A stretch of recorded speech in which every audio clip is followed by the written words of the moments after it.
하면 돼요. 이제 말씀을 함께 보도록 하겠습니다. 여러분 혹시 출근했다가 집에 퇴근하면 가장 먼저 무엇을 하십니까? 혹 여행을 다녀와서 처음 집에 도착하면 제일 먼저 무엇을 하십니까? 불 끄기 전에, 또 씻기 전에, 밥 먹기 전에 먼저 문부터 확인하는 분들이 있죠. 어느 날 저녁 한 청년이 있었습니다. 원룸에 앉아 있었습니다. 그때 한 목사님이 신방을 했습니다. 초인종을 눌렀는데 대답이 없었다고 합니다. 그래서 없나 보다 했다라고 합니다. 그런데 가만히 자세히 들어보니 안에 인기척이 있었다는 것이죠. 문틈으로는 작은 불빛이 새어나오고 있었습니다. 숨소리 하나도 없는 정적이 그 안에서 흐르고 있었다고 합니다. 한 번 더 조심스럽게 노크를 했다고 합니다.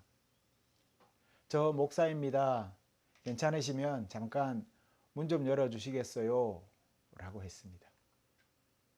한참 있다가 문 여는 소리가 그제서야 났습니다.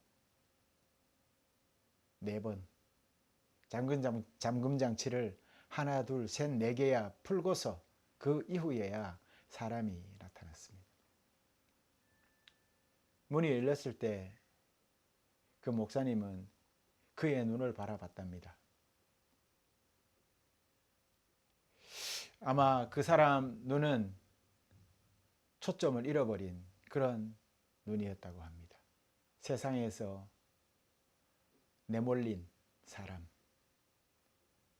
두려움과 죄책감이 쌓여서 아무도 함부로 쳐다보지 못하는 그런 눈이었다고 합니다. 청년이 먼저 말했다고 합니다. 목사님 죄송합니다. 요즘은 사람을 만나는 게 너무 힘들어요. 회사에서 작은 실수 하나, 그런데 그게 큰 책망으로 돌아왔고 그날부터 그 청년의 하루는 출근, 퇴근, 방구석 이렇게 짜여져 있었다고 합니다. 그 이후에 교회도 나오지 않았습니다. 전화도 받지 않았고 메시지도 전혀 없었습니다. 연결을 끊으며 단절했습니다. 그렇게 하면 안전해질 것 같았다고 합니다. 오늘 본문의 말씀을 한번 생각해 봅시다. 십자가 사건 이후에 제자들의 영적 현주소에 대해서 생각해 보는 것입니다. 한 문장으로 정리할 수 있습니다. 문을 닫았더니, 정확히는 단단히 걸어 잠갔더니 라는 것이 그들의 현주소였습니다. 요한복음 20장입니다. 안식 후 첫날 저녁 때 제자들이 유대인들을 두려워하여 문을 닫았더니. 이상하죠? 오늘은 부활절인데 그 아침에 막달라 마리아가 빈 무덤을 봤는데 그가 살아나셨다, 죽음이 지고 말았다라는 그 소식 아닙니까? 세상이 뒤집히는 뉴스 아니겠습니까? 그러면 제자들은 어떻게 해야 될까요? 잠갔던 문이라도 부시고 바깥으로 뛰어나가야 되는 거죠. 그리고 살아나셨다라고 소리를 질러야 맞지 않겠습니까? 그런데 그들은 반대로 문을 잠궜다라는 겁니다. 성경이 쓰는 단어가 클레이오라는 단어를 쓰고 있는데 그냥 닫은 정도가 아니라 그냥 빗장을 확 가로질러서 그렇게 닫아놓았다라는 거예요. 아무도 못 들어오게, 그리고 우리 또한 못 나가게 그렇게 만들어 놓았다라는 것이죠. 여러분, 부활의 빛은 이미 왔는데 제자들의 방은 여전히 어떻습니까? 캄캄한 어둠입니다. 왜 그럴까요? 유대인들을 두려워했기 때문에 그렇습니다. 두려움은 늘 두 겹, 세 겹으로 우리를 가로막고 아니면 스스로를 가두어 버리게 합니다. 가장 먼저는 바깥이 두렵습니다. 예수를 죽인 사람들이 우리도 죽이겠지라는 두려움입니다. 그리고 또 하나는 뭡니까? 더 무서운 건 자기 내면이 더 무섭습니다. 나는 도망친 사람이야. 나는 예수를 부인한 사람이야. 나는 그분을 배신했어. 나는 자격이 없어. 라는 두려움입니다. 사람이 무서워서 문을 잠갔는데 사실은 자기 자신이 더 무서워서 더 문을 꽁꽁 잠그고 있다라는 것이죠. 여러분, 우리는 얼마나 많은 문들을 잠그면서 살고 있을까요? 여러분, 집에 현관문만 잠그고 사는 것이 아닙니다. 마음의 문, 관계의 문, 신뢰의 문, 기도의 문, 소망의 문, 우리는 이 모든 걸 다 잠궈버리고 살아갑니다. 어떨 때 잠그나요? 실패할 때 잠그죠. 어떨 때 잠그나요? 상처받을 때 잠깁니다. 자기 약함이 들킬 때 잠깁니다. 또 거절당할까 봐 잠궈버리죠. 심리학에서는 이런 태도를 사회적 철회라고 합니다. 상처를 피하려고 관계를 끊어버리는 방식을 말하는 것입니다. 처음에는 이것이 안전해 보입니다. 이제 아무도 나를 평가하지 않겠지. 이제 아무도 나를 더 이상 다치게는 하지 않을 거야. 여기서는 내가 나 스스로를 통제할 수 있어, 최소한. 이런 생각이 드는 것이죠. 그런데요, 시간이 지나면서 알게 됩니다. 자기가 머물고 있는 그 고립된 방이 성이 아니라 감옥이었다는 것을 그제서야 알게 되는 것이죠.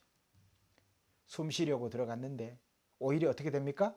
숨이 막힌다는 걸 그제서야 깨닫게 되는 겁니다. 시편 기자는 이런 상태를 뭐라고 얘기합니까? 오늘 스올이라고 얘기합니다. 즉 음부라고 부르고 있습니다.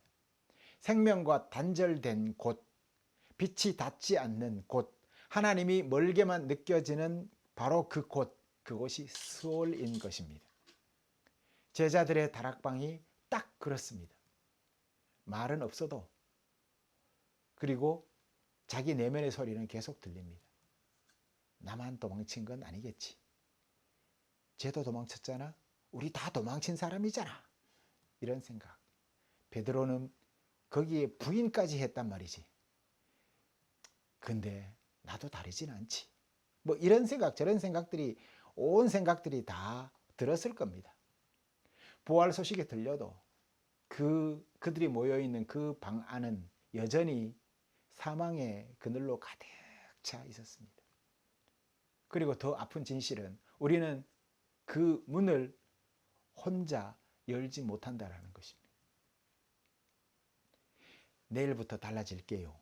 다시는 안 그럴게요. 이번 주엔 꼭 나갈게요. 뭐 이런 얘기를 우리는 전도를 하면 많이 듣습니다. 다짐은 쉽지요. 근데 문은 열립니까? 안 열립니까? 안 열립니다. 문을 잠근 거는 내 손인데 여는 힘은 내게 없어요. 두려움이 더 센 거죠. 죄책감이 더 무거운 거지요. 그래서 닫힌 문 밖에서 우리도 되묻습니다. 누가 이 문을 열어주지? 누가 나를 여기서 꺼내주지? 이렇게 묻는 것이죠. 그때입니다. 예수께서 오사 가운데 서서 이르시되 너희에게 평강이 있을지어다. 여러분, 이 장면이 오늘 말씀에서 핵심입니다. 뭐라고요? 너희에게 평강이 있을지어다. 가운데 왔대요.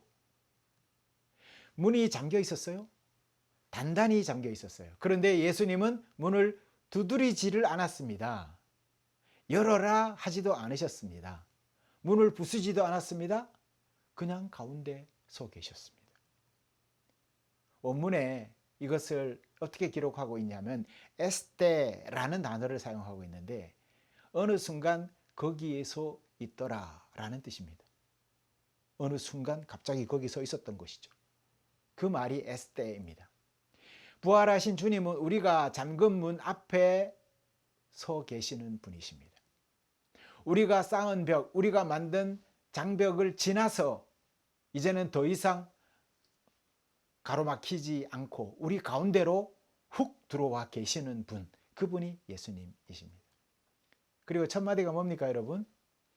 평강이 있을지어다. 중요한 이야기입니다. 샬롬이죠. 에이레네라는 단어입니다. 인사가 아니라 뭡니까? 선언입니다. 평강 있기를, 이것이 아니라 평강이 지금 임한다라는 시제를 갖고 있어요. 지금 이 자리에 평강이 임한다. 그래서 저도 이 말씀을 자주 사용하는데 주님 평화란 말을 굉장히 많이 사용합니다.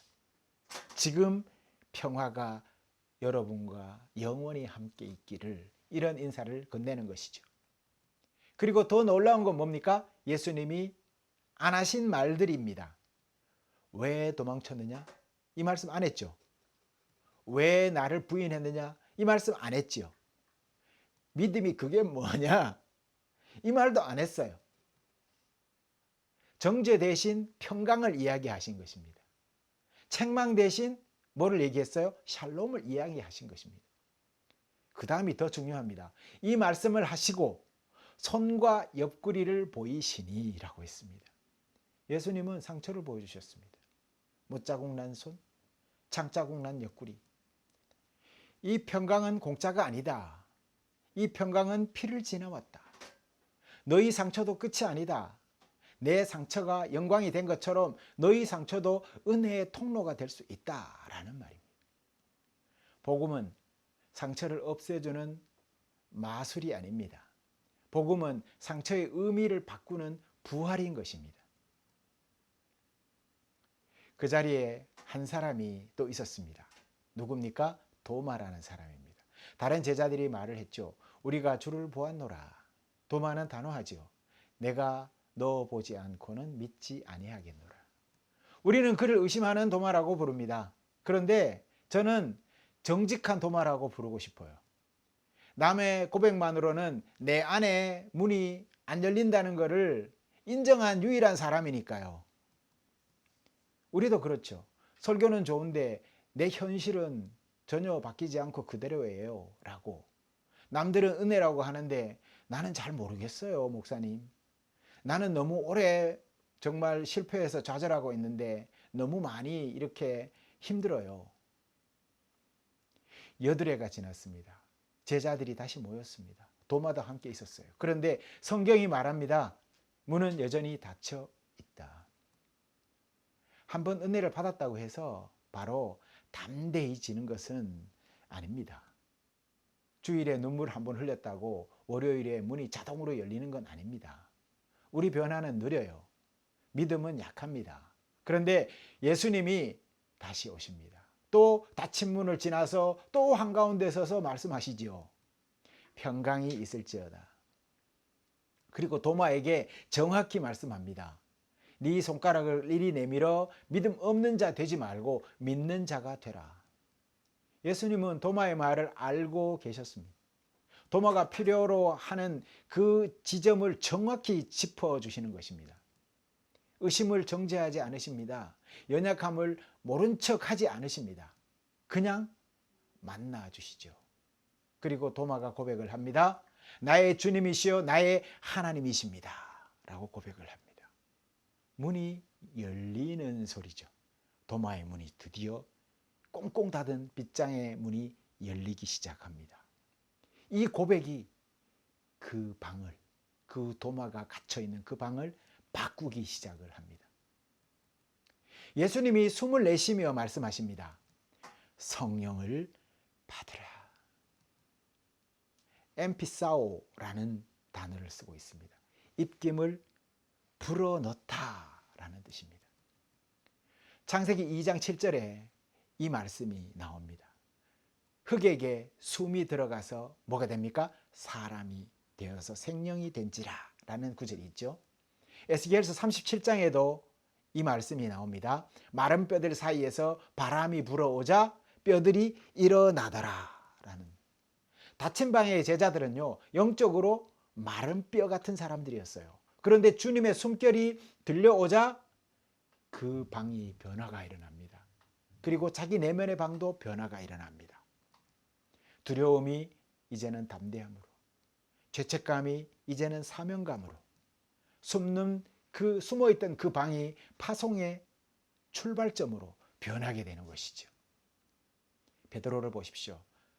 얼마 전까지 문 뒤에서 덜덜 떨던 그 사람이 사도행전 2장에서 예루살렘 한복판에 서서 오늘 담대하게 외치고 있지 않습니까? 이 예수를 하나님이 살리신지라 우리가 다 이 일의 증인이로다. 상황이 뒤바뀐 겁니다. 위협했던 그 위협은 그대로입니다. 여전히 사람들은 그들을 죽이려고 덤벼들고 있습니다. 그런데 사람 안에 그 내면이 바뀌고 있는 것입니다. 성령의 숨결이 그렇게 사람을 바꾼 것입니다. 베드로전서 1장 베드로가 고백을 합니다. 부활하게 하심으로 말미암아 산 소망이 있게 하시며 라고 오늘 말씀했지 않습니까? 부활하게 하심으로 말미암아 산 소망이 있게 하시며, 산 소망은 뭡니까? 관 속의 소망이 아니라, 무덤 속의 꿈이 아니라 지금 숨쉬는 소망, 닫힌 문을 뚫고 들어오는 그것이 산 소망인 것입니다. 이제 질문은 이겁니다. 오늘 여러분이 잠가둔 문은 무엇입니까? 실패의 문입니까? 또 넘어졌다가 하나님이 나를 쓰실 리 없어 라는 좌절의 문입니까? 다시는 마음문을 열지 않을 거야 라는 그런 두려움의 문입니까? 자기 속마음이 드러날까 봐 두려워서 꽁꽁 잠그는 그 문입니까? 죄책감의 문입니까? 오늘 말씀은 분명히 말합니다. 부활하신 예수님은 지금도 닫힌 문을 통과해서 우리 한가운데 서 계신다. 우리가 문을 열 용기 내기 전에 우리보다 먼저 앞서 주님께서 우리에게 와서 그 가운데 서 계셨어요. 우리가 준비하기 전에 이미 주님이 먼저 우리에게 들어오셨어요. 그리고 말씀하시죠. 뭐라고 하셨습니까? 너희에게 평강이 있을지어다. 그 평강은 기분이 아니라 십자가를 통과해온 현실의 평강입니다. 그래서 주님은 상처를 우리에게 보여주시지요. 너의 상처를 숨기지 않아도 된다. 더 이상 너의 실패가 끝이 아니다. 내 상처가 영광이었듯 너의 상처도 내 손 안에서 새로이 회복될 것이다 라는 말씀인 거예요. 그러니 오늘 가장 숨기고 싶은 그 실패를, 가장 아픈 그 상처를 주님의 못자국 앞에 내어 놓으시기 바랍니다. 주님의 상처 위에 내 상처를 포개어 덧대어 놓으십시오. 상처는 수치가 아니라 은혜가 들어가는 틈이 될 수가 있다 라는 겁니다. 여러분의 상처가 틈이 되어 예수님의 은혜가 들어오는 그 기회가 되게 하십시오. 바울의 고백이 우리의 고백이 될 것입니다. 내가 그리스도와 함께 십자가에 못 박혔나니 오직 내 안에 그리스도께서 사시는 것이라. 내가 그리스도와 함께 십자가에 못 박혔나니 그 틈을 타고 오직 내 안에 그리스도께서 살게 되었다 라고 말하지 않습니까? 이번 한 주간 이렇게 한번 살아봅시다.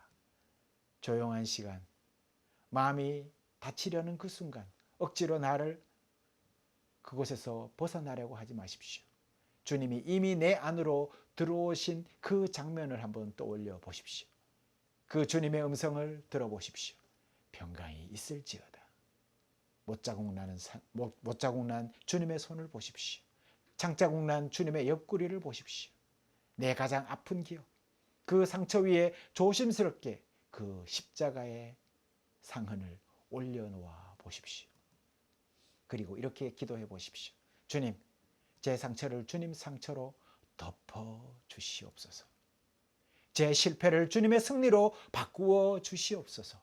제 두려움을 주님의 평강으로 몰아내어 주시옵소서. 마지막으로 깊이 숨을 들이마시면서 그 숨은 단순히 공기가 아니라 주님이 불어주시는 성령의 숨결로 르아후라는 것이죠. 그 주님의 호흡을 다시 받아들이십시오. 사랑하는 성도 여러분, 오늘 본문은 복잡하지 않습니다. 장면은 단 하나입니다. 문이 닫혀 있었는데 예수님이 오셨다라는 겁니다. 제자들을 가둔 건 외부의 위협만이 아니라 자기 내면의 기억과 부인했던 죄책감, 스스로의 정죄, 이것들이 더 깊이 스스로를 가두게 되었다라는 것이고, 우리도 마찬가지입니다. 부활을 안다고 하면서도 마음은 닫혀 있지 않습니까? 작년에도 부활절이 있었는데 기도했던 듯이 또 올해도 부활절이 오네 형식적으로 받아들이지 않습니까? 관계가 닫히고 기도가 닫히고 소망이 닫힙니다. 그런데 복음은 여기서 시작된다라는 것입니다. 우리가 문을 열어서 주께 나아가는 이야기가 아니라 주님이 닫힌 문을 통과해서 우리에게 오는 이야기라는 것이지요. 주님은 책망으로 오지 않으십니다. 왜 그랬느냐? 이게 아니라 평강이 있을지어다 라고 우리에게 다가오십니다. 그리고 그 평강이 빈말이 아님을 보여주듯이 못자국과 창자국을 우리에게 내어놓으십니다. 고난의 흔적은 지워지지 않습니다. 오히려 사랑과 승리의 증거로 오래오래 기억이 되고 남습니다. 도마의 이야기는 또 이렇게 말을 하지요. 믿음이 느려도 괜찮다. 은혜가 더디게 스며들어도 괜찮다.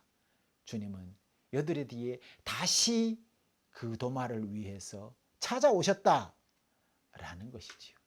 우리의 연약함이 주님을 지치게 하는 게 아니라 주님의 인내가 우리의 연약함을 이긴다라는 것을 기억하십시오, 여러분. 그리고 주님은 숨을 내쉬면서 말씀하십니다. 성령을 받으라. 닫힌 방은 끝이 아닙니다. 성령이 숨결이 들어오자 그 방은 더 이상 감옥이 아니라 새로운 창조의 시작점이 됩니다. 두려움은 답답함으로, 죄책감은 사명감으로 뒤바뀌게 되지요. 제자들이 마침내 그 배우는 진리가 이것입니다.